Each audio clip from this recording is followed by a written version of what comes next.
பேரன்பு கொண்ட சொந்தங்கள் யாவருக்கும் வணக்கம்.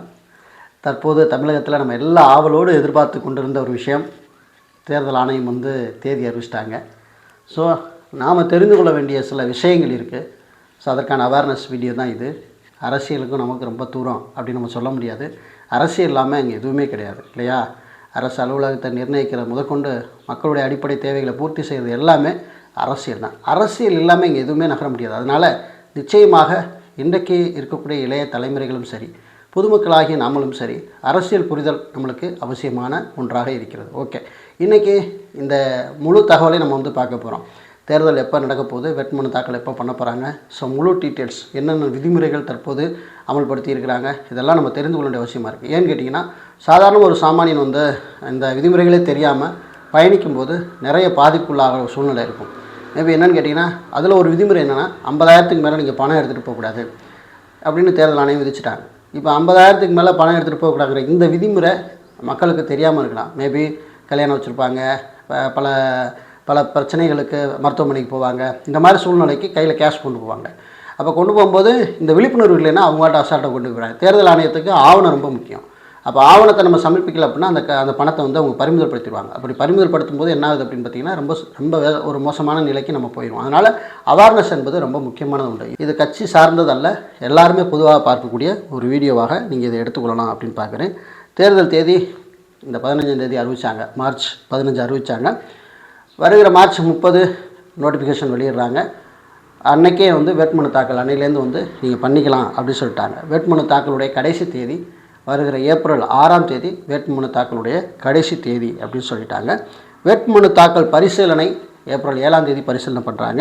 நீங்கள் வேட்புமனு திரும்ப பெறணும் அப்படின்னா உங்களுக்கு 9ஆம் தேதி டைம் கொடுத்துருக்காங்க. ஏப்ரல் 9ஆம் தேதி டைம் கொடுத்துருக்குறாங்க. அதுக்கப்புறம் வாக்குப்பதிவு தான் ஸ்ட்ரைட்டாக. எப்படின்னா ஏப்ரல் 23 வாக்குப்பதிவு வியாழக்கிழமை அன்னைக்கு நடக்குது. அதுக்கப்புறம் வாக்கு எண்ணிக்கை என்றைக்குன்னா மே 4ஆம் தேதி வாக்கு எண்ணிக்கை நடைபெறுது. திங்கட்கிழமை அன்னைக்கு வாக்கு எண்ணிக்கை நடைபெறுது. தேர்தல் நடைமுறைகள் முடியும் நாள் இந்த போட்டிருக்கிற எல்லா ரூலும் மே 6ஆம் தேதியோட தமிழ்நாட்டில் க்ளோஸ் ஆகுது அப்படிங்கிறத சொல்லியிருக்காங்க.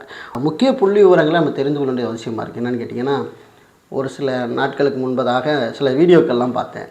ஒருத்தர்கிட்ட கேட்டாங்க, எத்தனை தொகுதி தமிழ்நாட்டில் இருக்குது அப்படின்னு. ஒருத்தர் சொன்னார் 288 தொகுதி இருக்குனார். இன்னொருத்தட்ட பேட்டி கேட்டாங்க, நீங்கள் விரும்பக்கூடிய தலைவர் எத்தனை தொகுதியில் ஜெயிச்சா சிஎம் ஆயிடலாம் அப்படின்னு. 6 தொகுதியில் ஜெயிச்சா சிஎம் ஆயிடலாம் அப்படின்னு சொல்ல. உண்மையாலுமே ஒரு சில புரிதலே சுத்தமாக இல்லாத நம்ம நாட்டில் நிறைய மக்கள் இருக்காங்க. அவங்க எல்லாருக்கும் ஒரு புரிதலை உண்டாக்கணும் இல்லையா? ஸோ அதனால் மொத்த தொகுதிகள் அப்படின்னு பார்த்திங்கன்னா 234 மொத்த தொகுதிகள் அப்படின்னு நமக்கு தெரியும். இதில் குறிப்பாக பார்த்திங்கன்னா 188 தொகுதிகள் பொது தொகுதினா யார் வேணாலும் எந்த கேஸ்ட் வேணாலும் அதில் போட்டி போடலாம்.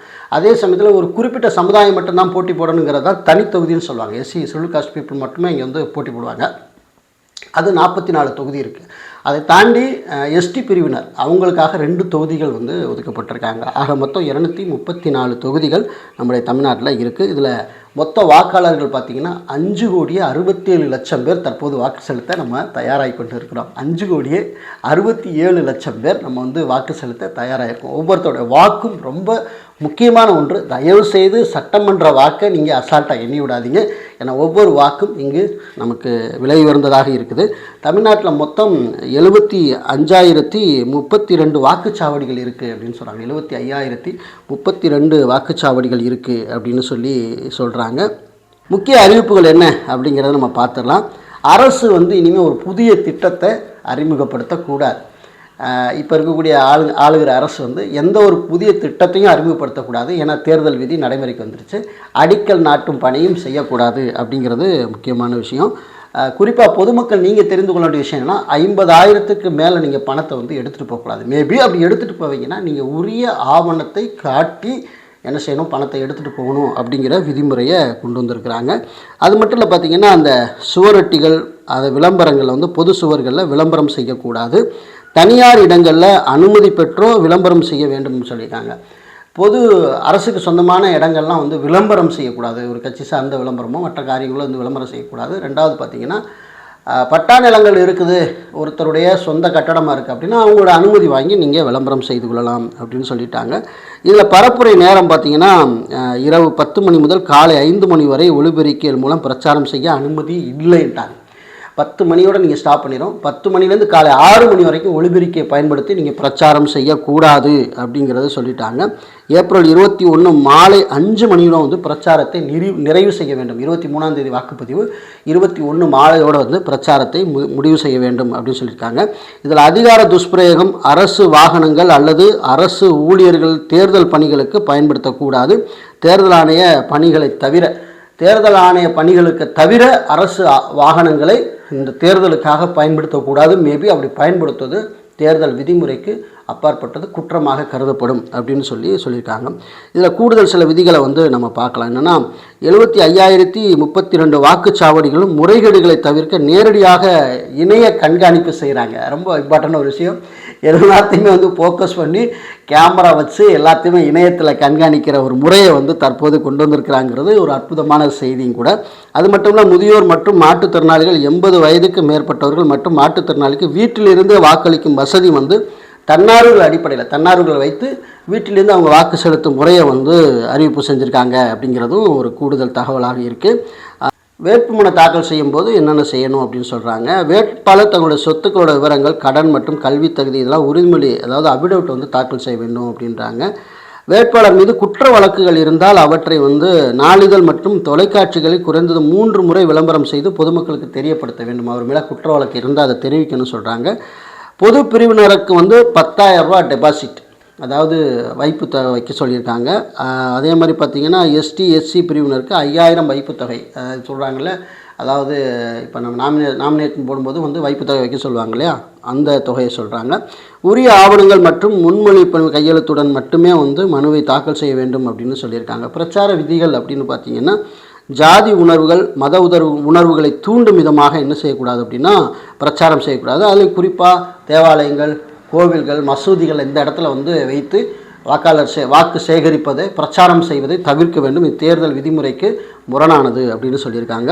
அது மட்டும் இல்லை, எதிர்க்கட்சி வேட்பாளர்கள் தனிப்பட்ட வாழ்க்கையை பற்றி விமர்சிக்கக்கூடாது. அவர்களின் கொள்கை மற்றும் கடந்த கால செயல்பாடுகளை மட்டுமே நீங்கள் வந்து விமர்சிக்க வேண்டும், இல்லைன்னா வழக்கு பாயும். ரொம்ப இம்பார்ட்டண்டான ஒரு செய்தி, கவனத்தில் வச்சுக்கிறீங்க, ஓகேவா? தனிப்பட்ட வெறுப்புகளை நீங்கள் இங்கே வந்து தேர்தலில் பரப்பக்கூடாது அப்படின்னு சொல்லியிருக்காங்க. அது மட்டும் இல்லை, பார்த்தீங்கன்னா இரவு 10 மணிக்கு மேலே 6 மணி வரைக்கும் நீங்கள் ஒலிபெருக்கி பயன்படுத்தக்கூடாது அப்படிங்கிறத சொல்லிட்டாங்க இல்லையா. பொதுக்கூட்டங்கள் நடத்த அல்லது ஊர்வலம் செல்ல அந்தந்த பகுதி தேர்தல் நடத்தும் அலுவலரிடம் முன்கூட்டியே நீங்கள் அனுமதி பெற வேண்டியது அவசியமாக இருக்குது அப்படின்னு சொல்லிட்டாங்க. தேர்தலுக்காக செலவு செய்ய வேண்டிய நடைமுறைகள் என்ன அப்படின்னு பார்த்தீங்கன்னா, செலவு வரம்பு, ஒரு சட்டமன்ற வேட்பாளர் அதிகபட்சமாக 40 லட்சம் வரை மட்டுமே செலவு செய்ய அனுமதி அளிக்கப்படுகிறார் அப்படின்னு சொல்கிறாங்க.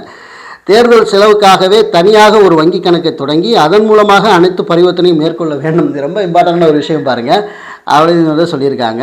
ஓகே, தினசரி செலவு பட்டியலை வந்து நிழல் பதிவேடு பராமரிக்க வேண்டும். தேர்தல் முடிந்த ஒரு 30 நாட்களுக்குள்ளே கணக்கு விவரத்தை தாக்கல் செய்ய வேண்டும் அப்படின்னு சொல்லியிருக்காங்க.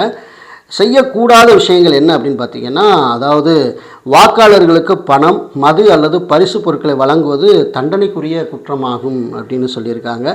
அது மட்டும் இல்லை, பதவியில் இருக்கும் அமைச்சர்கள் அல்லது வேட்பாளர்கள் அரசு வாகனங்கள், அரசு மாளிகைகள் அல்லது அரசு ஊழியர்களை பிரச்சாரத்திற்கு பயன்படுத்தக்கூடாது அப்படின்னு சொல்லியிருக்காங்க.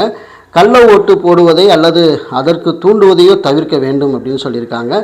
கடைசி 48 மணி நேரம், அதாவது வாக்குப்பதிவு செய்வதற்கு 48 மணி நேரத்துக்கு முன்னதாக அனைத்து பகிரங்க பிரச்சாரமும் நிறுத்தி வைக்கணும் அப்படின்னு சொல்லியிருக்காங்க. வாக்குப்பதிவு அன்னைக்கு என்ன செய்யணும் அப்படிங்கிறத இங்கே சொல்லியிருக்காங்க. வாக்குச்சாவடியிலிருந்து 100 மீட்டர் தொலைவிற்கு பிரச்சாரம் செய்யக்கூடாது. வாக்காளர்களை வாகனங்களில் அழைத்து வரக்கூடாது. அது மட்டும் இல்லை, பார்த்திங்கன்னா வாக்குச்சாவடி முகவர்கள் உரிய அடையாள அட்டை அணிந்து மட்டுமே உள்ளே இருக்க வேண்டும் அப்படின்னு சொல்லியிருக்காங்க. இத்தனை விதிமுறைகள் இருக்குது. இந்த விதிமுறைகளை மீறுவது ஜனநாயகத்திற்கு எதிரான குற்றம். அரசு நிர்ணயித்திருக்கிற இந்த சட்டங்களை மீறி எவரும் நாம் அந்த அரசனுடைய குடிமக்களாக இருக்க முடியாது என்பதை நான் தெரிவிச்சுக்கிறேன். நம் தேசத்தை நேசிக்கிற நம் தேசம் இயற்றிய சட்டங்களையும் கடைபிடிக்க வேண்டும் என்பது தான் முக்கியமான ஒரு நோக்கமாக இருக்கிறது. இந்த தகவலை உங்களுடைய நண்பர்களுக்கும் மற்றவர்களுக்கும் கடத்துங்க அப்படிங்கிற செய்தியை உங்களுக்கு சொல்லிக்க விரும்புகிறேன். மீண்டும் நல்லதவர்களோடு உங்களை வேறொருமை சந்திக்கிறேன். எல்லோரும் தன்னுடைய ஜனநாயகத்தை நிறைவேற்றுவோம். உங்களுக்கு எந்த வேட்பாளர் பிடித்து இருக்கிறதோ அந்த வேட்பாளருக்கு நீங்கள் வாக்கு செலுத்தலாம். வாக்கு செலுத்துவது அவரோட உரிமை. அதே சமயத்தில் யோசித்து வாக்கு செலுத்துங்க, ஏமாறாதீங்க. மிக கவனத்தோட வாக்கு செலுத்துங்க, கண்ணியமாக வாக்கு செலுத்துங்க. உங்களுடைய விரலில் தான் நம்மளுடைய எதிர்காலமே இருக்குது. நன்றி.